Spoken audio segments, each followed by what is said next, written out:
He's a real Southern Texas boy, and he knows his stuff. Now, today, we welcome a true Texas music storyteller, Rob Moorman. From his early days performing in high school and college to touring the country with his band, the Silver City Saddle Tramps. That's right. Now, Rob shared the stage with legends like Willie Nelson, Waylon Jennings, and Merle Haggard. He even appeared in the movie Outlaw Blues alongside Peter Fonda and Suzanne St. James. After taking a break from the road, Rob rediscovered his passion for performing in 2012 and has been playing ever since with Rob Moorman and Company. Right. Now, he has some new music out that is absolutely mind-blowing, guys, and I'm so excited because I love his hat. Now, Rob Moorman is here, guys, and let's give him a good old Southern Texas welcome right here on Iconix Radio. Rob, how are you doing? I'm doing quite well, thank you. Oh, my gosh. Now, Rob is from Brenham, Texas, also the home of some of my family as well, and we got a real Brenham man in here. Give me some, Rob. There you go. There we go. Rob, it's so good to have you. I just want to know, first of all, what made you wear the hat? Well, I've been wearing a hat on stage. I don't have that much hair, so, I figure that you don't want it shining in people's faces, so you put a hat on. Oh, Rob, I can tell you that's a fire hat, man. I love that hat. I'll talk to you about that hat later because I might need it on my next show. There you go. There you go. Now, let's talk about Tulsa, the new single. How did this come about? What actually inspired it? We were playing, back then we played about 300 nights a year. And probably at least 200 of those, 225 were on the road. So we were on the road a lot. Wow. And you'd get an idea. Like that song, we were coming back, I think, from Tulsa. We played at a club there called the Nine of Cups. And we had a good time, And don't mean to say Tulsa's a bad town, because Tulsa's a fun town. But we played at that club, and we were coming back, and there just wasn't much traffic. And I was, wanting to see this lady that I'd been going out with, but we weren't going back to Austin. We were going from Tulsa to Houston to play in Houston. So that song just kind of came about late at night on the way from Tulsa to Houston. Oh, wow. I love that. I love a real authentic music that actually comes from something real, like real life and experience. That's cool. Now, I know that music is very important to you. So when did you first start playing music? I know high school and college was definitely like the moments for you, but what age did you actually start playing music? I think I'm 13. Oh, nice. Yeah, I went to... have you been to the Simon Theater in Brenham? I have not been. Well, that was the movie house there. Okay. And now it's a concert hall, and really they've restored it, and it's really cool. But back then, that's where you went to the movies. You went to the Simon to sit inside, and you went to the Starlight Drive-In. So there was a movie called Your Cheating Heart, and it was about Hank Williams' life. And George Hamilton played Hank Williams, and I just was in the 8th grade, and I watched that movie on Christmas break, and went home and told my dad I wanted a guitar for Christmas. And that's how you do it. And he said, why? I said, well, I want to be like Hank Williams. And he said, he died a drug addict at the age of 29. And I said, well, yeah, but it looked like he had a real good time up till then. 29 years is real good. Plus, I just loved his music. Nice. And so my dad got me a guitar. And, wow. Was it on Christmas Day? Yeah. That's what I'm talking about. Got a guitar and a Hank Williams songbook and Hank Williams' Greatest Hits record, all for Christmas. What? Yeah. He didn't just stop at the guitar. He said you have to also study, listen, go forward. That's right. That's amazing. So shout out to your dad for that. I think that that's very, very, very special when you find something that at a young age and you engage into it, you ask about it, you demand it, you manifest it, and then it happens, and then it actually pays off. years later. Here you are. Here I am. Cool hat, new music, like I love it. Now, I think one of the most special things for bands is their names. And we're gonna try this. We're gonna say the name of your band 3 times, and let's see how it goes. You ready? Go ahead. All right. Silver City Saddle Tramps. Right. You go. Silver City Saddle Tramps. You've done it too many times. It's easy for you. Silver City Saddle Tramps. You go. Perfect. Faster. Silver City Saddle Tramps. Okay, yeah, he wins. Okay. Now, when you have a name like that, I think it definitely catches people's attention. Tell us, how did that name actually come about? There was a record executive with RCA named Merle Littlefield. Yeah. And he was, I was always, I don't remember how I met, but I met him and I'd keep in touch with him. And one night, I think we were at the Ruby Yacht in Dallas, probably listening to B.W. Stevenson. And I told him I was putting a band together. And he said, I've always thought a great name for a band would be Silver City. And I went, yeah, I like that. Pretty modest. Yeah. And then Ray Wiley Hubbard and I were and still are friends. And I was telling him I was putting a band together. And he said, I always thought a good band name would be Saddle Tramp. But he meant singular, Yeah. But so I put them together, but Silver City Saddle Tramp just didn't seem to work. Right. So Silver City Saddle Tramps. Nailed it. Yeah. Once you got it, you never forget it. Can't have one tramp, gotta have multiple. I'm just kidding. I'm so sorry. Forgive me. I know my grandmother's watching. I love you. Okay. But I think that is so cool. It's so edgy, but then also it talks about, and it really highlights your humor, with music and your creativity. Put them together and you got a winner. After graduating from SMU, you formed the Silver City Saddle Tramps. Now, tell us, how did the band actually come together? Grant Gerondale was, there was a music store there called the Melody Shop. Okay. And I went into there quite often, get strings and stuff like that. And I was telling one of the guys that I was going to put a band together. And he goes, well, I've got a friend who's a bass player, and he's looking for a band. Why don't you talk to him? So I did. Well, he put us in touch with each other, and essentially Grant knew everybody else. He knew Rughead Laughlin, who played drums. He knew Mike Crow, who played steel guitar. I'm not sure how we knew Sandy Marchbanks, who played piano. Wow. But the 5 of us put the band together, and we were playing in Dallas for a while, and we played. We played one club in Dallas, and nobody was paying any attention. I mean, it was just a real raucous crowd, and I was used to the folk scene at the Ruby Yacht, where people listened and were respectful and everything. But I had higher expectations than this club was going to provide, and so I kind of let a few words slip toward the audience that the club owner didn't like. Yeah, and so we got fired. Okay. And so we were all sitting around that night talking about, well, this is awful. This is ridiculous. This is Dallas. Let's move to Austin. So we did. Wow. Oh my goodness. We moved to Austin. Well, I think that's amazing because it also shows resilience. You get fired from one place. Hey, what's next? Let's take it to another city, and that's how you do it. That's what we did. Yeah, I mean that's the heart of a band, absolutely. And the band leader. And everybody was into it. Everybody was ready because that's where everything was happening. Was in Austin. That. Now, even speaking of Austin, touring with legends like Willie Nelson and Waylon Jennings, obviously is unforgettable moments for you.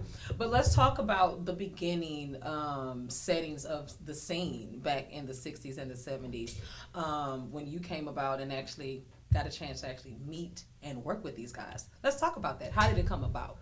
We were, I owe a lot to Ray Wiley Hubbard because he was, I don't know, everybody likes Ray.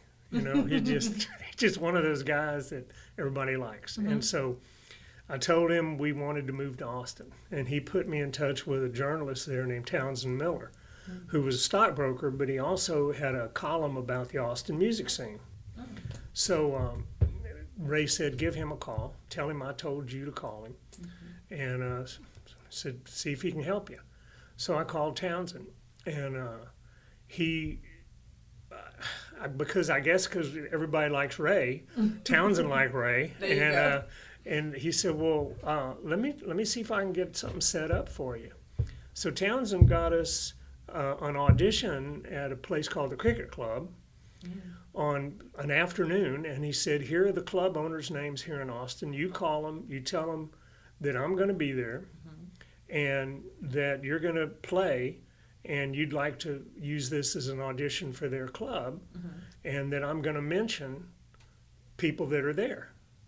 And so we played the audition and we left with about a month's worth of gigs. What? Yeah, because of Townsend and Ray. And everybody likes Ray. I mean, I love that. Wow. And then, you were talking about Blinn earlier. Yeah. My friend Jimmy Dreyer played football for UT. Oh, and so he knew, Steve Wooster and all these guys that were big football stars. And they'd come out and hear us play. And like I said, the whole, once you started playing, it was like a small club because there were only maybe about 100 professional musicians in Austin at that time. Wow. Yeah, it wasn't that many. Wow. And we all knew each other. So when you're not working, you go hear your friends and you sit in. I love that. Sing a song with them, or what have you. So, I mean, I can remember one night at the Cricket Club, Lee Hazelwood came in with, I'm trying to remember who he came in with, but I remember Lee Hazelwood came in, and I was just kind of like, whoa, this is the guy that wrote God Bless the USA. Wow. Yeah, but that's just the way it would be. People would just come in and you go, oh, wow, that's Doug's song. And you just go up and they, like Doug said, hey, man, y'all are playing some groovy music. See, no big eyes, little U's. Everyone was just complimentary and just on the same. But then also, question, do you kind of see a big change in the music scene now from back then? There's more exposure, I guess. Okay.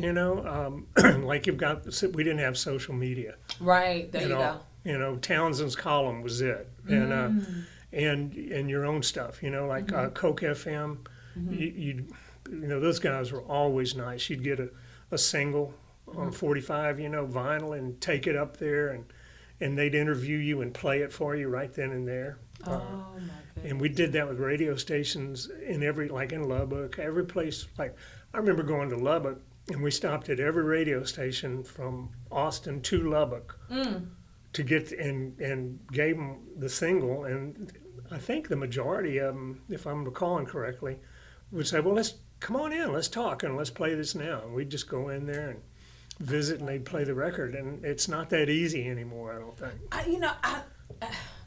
I think, I love speaking with seasoned artists, seasoned musicians, because, you've literally stood the test of time with music and technology, and you're still utilizing it. But it's even, if you would, it's just like you guys have all of the fun stories, because it's like as a millennial, I'm like, oh man, what is a 45? Show me what, like, how did you use it? But then you're like, remember 45? I don't, but I do, But just to have that much knowledge and experience of just how music, what it's transitioned into, and how it's obviously just elevated and evolved tremendously. To see you sitting here right now with a new single, a PR, social media, Facebook, YouTube, everything, and like, how does it feel for you to have that much experience to say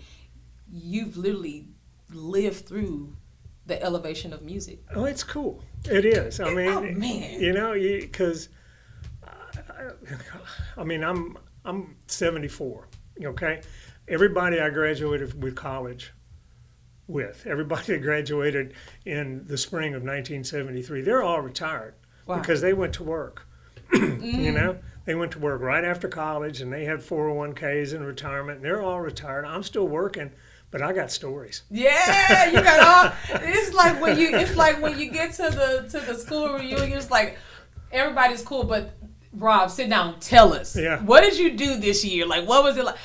You know, I because love that. we had a thing last year where a bunch of guys that were in the same fraternity, we all got together because one friend had a friend who died. Right. And he was like, I want to see my old friends before this happens to any of them. So we all got together, and somehow or another, there's this Facebook group called Texas Music History, or the History of Texas Music, one of the two. And they found a lot of old pictures. And they found an old picture of Jerry Jeff and Willie and me, and then another old picture of Willie and Ray Wiley and me. See?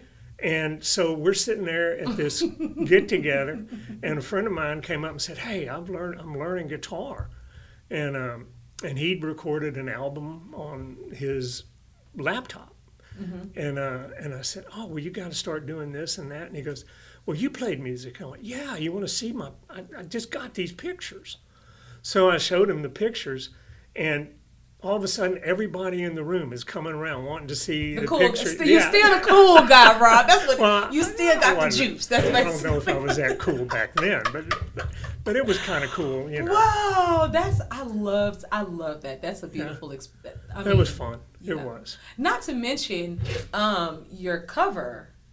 Like, you're not just cool, your family's cool as well. Because your daughter actually shot the single cover. That's right. So let's talk about that, and how did that actually come about? I needed a picture, right?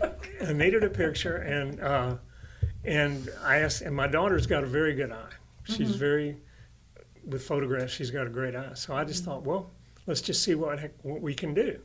So we just went out in the backyard, and I put my guitar over my shoulder, and I had an old promo picture just like that of me with a guitar over my shoulder. No. Oh yeah. Come on, Rob. Yeah, and so we did that, and one of them turned out really well. It took a lot for one to turn out well with this guy, Stop it, Rob. but we got one, and I think it's pretty good. I love that, because with that being said, you're keeping it in the family in a sense, and also your daughter's a part of this project, right? And that's just another cool story for the school reunion. So you guys stay tuned. Oh my gosh! So now, after years of touring, what made you decide to kind of step away from the road in 1982?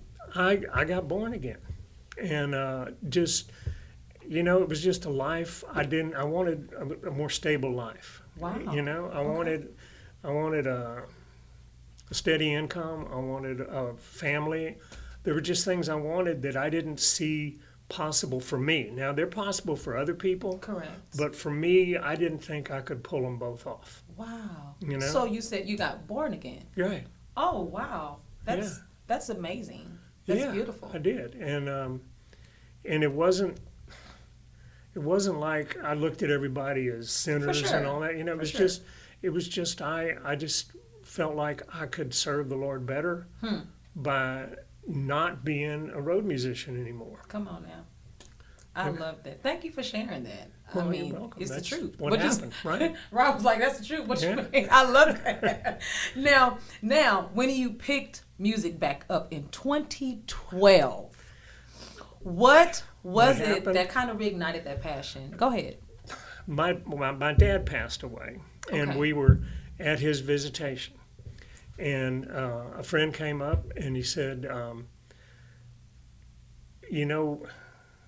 his wife had passed away about a year previous, and they used to come hear us play, and they were college professors, really refined folks, but they'd come out and hear this, country rock band play, this progressive country, and it was Wilfred and Bobby Dietrich were their names. He taught at Blinn. You might have had him there, Dr. Dietrich. Possibly so. And they both taught at Blinn, but she passed away, and so she left money to the city to build an amphitheater at Holt Park. Yeah, and so they were going to have the dedication for this amphitheater, and he said it was Bobby's dying wish that I open and for the dedication, that I play at the dedication of the amphitheater. And I said, Wilfred, I haven't played out except I've just played in church since 1982. Wow. And he said, well, it was Bobby's dying wish. Mm. And so I'm like, oh, whoa. Well, I said, well, okay, all right, I'll do it for her. And I got 2 local musicians, Sam Mursky and Jill King, to join me. And then I called my old steel player, Danny Hawk, who still lives in Austin and plays steel there, got him to come. And we did the amphitheater. Wow. And I thought maybe 10 people would show up, you know, but there were, I don't know how many, but there were a bunch. Wow. And played that first song and all those applause, and I went, oh, I've kind of missed this.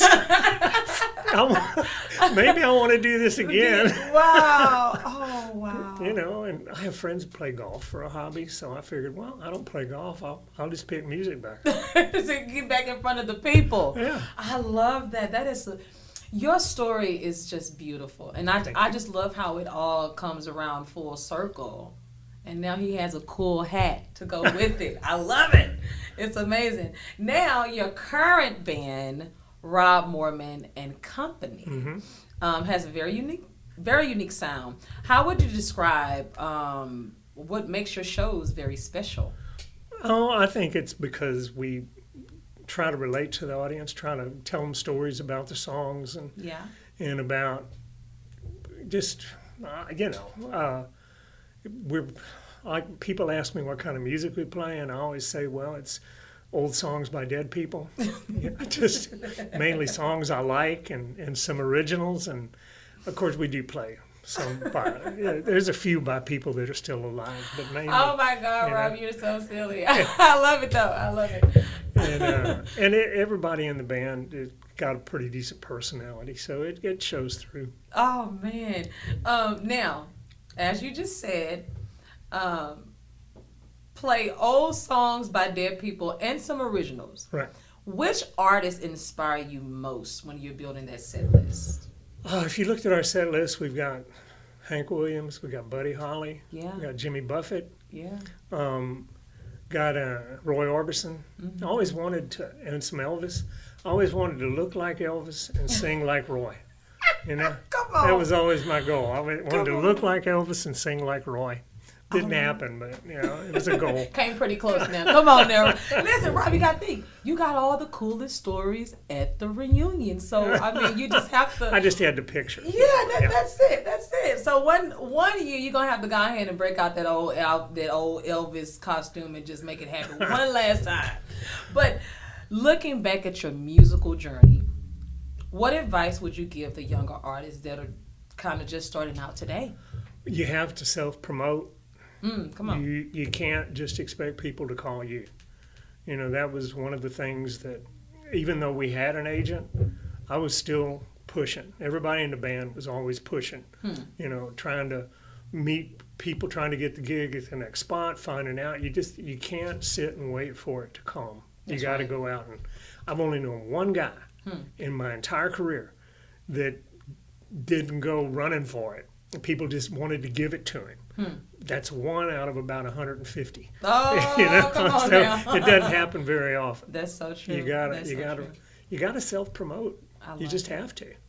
Speaking of self-promote, you're gonna be at the CMA of Texas right here coming up soon. I'll be attending. Yeah. Shout out to the amazing, the wonderful Miss Mary Minter for all of her service with obviously keeping country music alive and just the.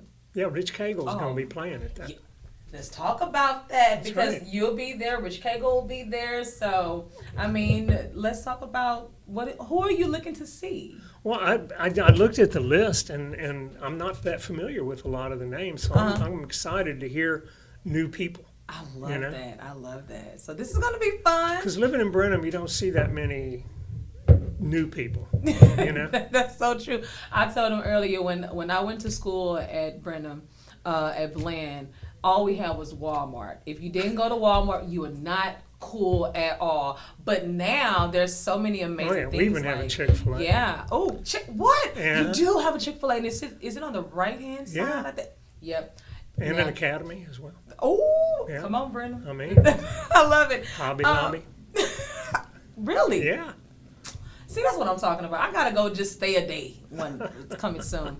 Now, where can people find you and check out some of your music? Well, you can go to our webpage, robmoormanmusic.com, Facebook, Rob Moorman Music, I think, or Rob Moorman and Company on Facebook, and also YouTube. Look for me there. Got some videos on YouTube. Rob, you have a Facebook too. I did. I said Facebook. Did you say Instagram? I do have Instagram. Okay, what's your Instagram? It's hooked up with Facebook, Rob Moorman Music. I love that. You got one, you got two. Okay, right? well, you know what, Rob? I'm gonna go ahead and go for it. Maybe a stretch. You got TikTok? No. Okay. Well, we're gonna talk about that in a minute too. Right. But I love the fact that everything that you've talked about with your musical journey it's true, authentic stories. But not only that, it's real experiences as an artist. You start your journey, you do well, you become like amazing, you tour with legends, you also become a legend yourself. But then you step away, you pay attention to your religion, your spirituality, your journey, what life looks like in the future. You make that decision, but then you come right back to your passion, and you continue to. You're the coolest kid at the reunion. Come on, everyone wants to hear your stories, and I think this is what life is about. It's about living your journey, living your truth, but also staying connected to the higher being and getting the message out. So again, the new single, your new music. Let's talk about it really quick. The name and who's in the band. The name is Tulsa. That's the name of the song. And the band consists of Andy Childs playing bass, and Jason Moorman, my oldest son, playing guitar. He's a monster guitar player. Come on. And Ricky Bush plays harmonica. And the four of us make up the band. But then I got Brad Taplin, who's from College Station, to play drums. Come on. it. So, oh wow. So the five of us did that. Oh wow. Now I know also. And we did it at Andy Child's studio in Brenham. He's got a studio called High Techs, HAI. Techs, and it's really a good setup. All right. Well, shout out to High Tech Studios as well. Your team is very important. I know that working with the PR is kind of cool when you say I got a PR or my manager, my booking agent, whoever. Let's talk about working with John from Houston, your PR. What has the experience been like working with a guy that he's such a visionary? Oh, he gave me a list, a long to-do list. Okay. A very long to-do list. Yes. And so I've been working on that because I've still got a day job, And yes. That's the one that gives the most money, so you got to pay the most attention to that. There you go. So this is one of the things on the list, was to come and do this interview with y'all. Thank you for coming. Well, I thank y'all for having me. But Rich Cagle, spoke of him earlier. He recorded an album, and it charted. I think it even went to #1 in the blues charts, if I'm not mistaken. And I'm like, that's cool. I mean, if you're going to do this, why not do it? That's right. I mean, that's right. You could record and put it out there, and it's just like that. I told you that story earlier about the difference between a chicken and a duck. Yeah. Right? Duck lays an egg, doesn't do anything. Nobody eats duck eggs. Chicken lays an egg and squawks, and people pay for chicken eggs. That's right. Everybody like a little chicken every now and then. Come on. So if you don't promote it, why do it? Why do it? That's right. So I called Rich. I said, okay, I know the music's good. I'm not saying it wouldn't be there, maybe, but I said, but who pushed it? And he gave me John's name. So I got in touch with John, and what I liked was that Rich told me he won't promote it if he doesn't like it. True. And I was happy he liked it. Oh wow. Yeah. Well, we had here at Iconix Radio, we're so honored and glad to have you, to be speaking with you, letting you tell your story, talk about the new single. Now we're gonna play a little game. Oh, okay. Ooh, Rob was like, "What? Wait a minute, hold on." And I think this is the perfect time. Now I'm gonna ask you a few questions. All right. And you just give me the correct answer. Okay. I got it. Okay. Now, you do have a little help in the room, so feel free to use your lifeline if you need it. Okay. All right. Now here we go. Rob, are you ready? I'm ready. All right. I hope. Rob, first question: which artist is known as the king of country? Is it A, George Strait, B, Garth Brooks, C, A. Hank Williams? Everybody says King George. I think it's Hank Williams or Bob Wills, either one. Or D, Johnny Cash? I wouldn't say Johnny Cash. He never billed himself as the king of country. Okay, so you're going to stick with A? That's because what everybody says. See, Okay. I knew George and we were contemporaries in Austin in this whole scene, and we played the same clubs, and he's really good. Mm-hmm. And so I moved to Ruidoso for 2 years, and I come back, and all of a sudden he's King George. He's good. I'm like, wait a minute, why him and not me? Well, Rob, you know It took me 30 years to do a George Strait song because I was so jealous. No, oh my God. Well, I hate to tell you, you are absolutely correct, but King George is correct. Well, he's had 40 #1 songs. Wow. When I saw that, I went, okay, all right, I'll do some George Strait. All right, King George it is. Well. Yeah. I love that. That's phenomenal. I love that. Okay, well, here we go. Rob, what city is widely recognized as the country music capital of the world? Is it A, Memphis, B, Nashville, C, Austin, or D, Dallas? It would be Nashville. This man knows his stuff. That is correct. Oh my goodness. Okay. Which female artist was the first woman to be inducted into the Country Music Hall of Fame? Was it A, Tammy Wynette, B, Patsy Cline, C, Kitty Wells, or D, Loretta Lynn? I don't know for sure, but I'm guessing Patsy Cline. Is that your final answer? That is. It was Kitty Wells. Okay. That's okay though, because you was close. Kitty Wells was great. Yes, she was. All right, here we go. One of your favorites. Which Willie Nelson song became one of his signature hits in 1978? Okay. We have A, Blue Eyes, Crying in the Rain. B, On the Road Again. C, Whiskey River. Or D, Always on My Mind. Blue Eyes Crying in the Rain? Final answer? Are you sure? No. But that's my final answer. It is incorrect. It was On the Road Again. On the Road Again, okay. Well, I'm going to give you one for the road. I got a story for you. Go ahead. Billy Calorie wrote Hands on the Wheel. Uh-huh. That's on the flip side of Blue Eyes Crying in the Rain. What? He's still getting money off that. To this very day. Uh-huh. All you got to have is a dream and go for it, guys. That's right. Put it in the song. Right. Let's go. That's right. It's a good song. It is very... Hands on the Wheel is a really good song. It was in Honeysuckle Rose. No. What was the name of that? What was the name of the movie that Willie was in where he did Blue Eyes Crying in the Rain, Time of the Preacher? Anthony.